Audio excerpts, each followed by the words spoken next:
Byton Burkhardt explains antitrust law. This is John. He is a sales manager, and next week he'll represent his company at a trade association meeting. And that's no easy task, because when meeting with other industry representatives, it is important to be aware of antitrust risks. Antitrust violations can lead to huge fines and damage claims. Individuals can also be affected. But what does a violation look like? What does John need to know about antitrust law? Antitrust law applies not only in Germany, but throughout the EU.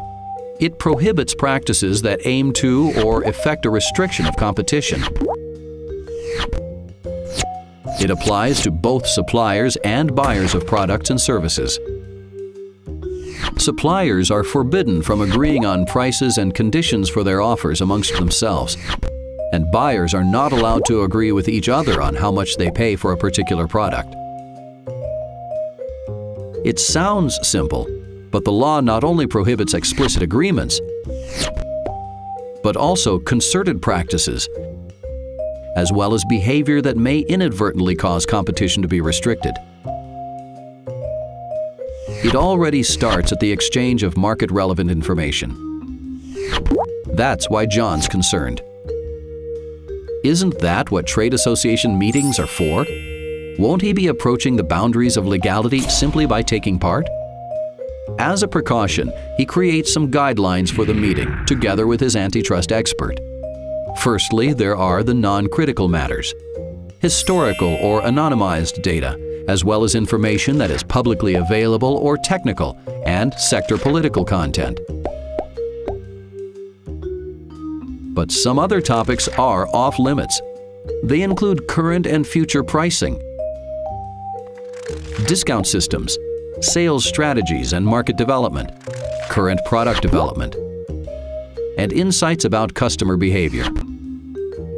It is important to understand that the unilateral receiving of sensitive information may already constitute an antitrust violation.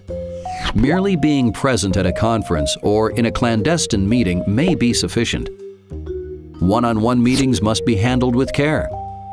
An intense conversation can very quickly be interpreted the wrong way.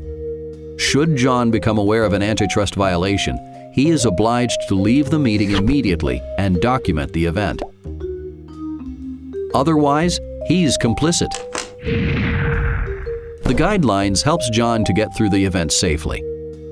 The only delicate situation he encounters is when he meets his former colleague, Eva. She now works as a sales manager for a competitor. Although John is pleased to see her, a potentially risky situation arises when she suggests they meet in the hotel bar for a late drink. That evening, he wants to bring himself to cancel, but is relieved to learn that Eva is much too tired anyway. So John can relax and enjoy the evening alone.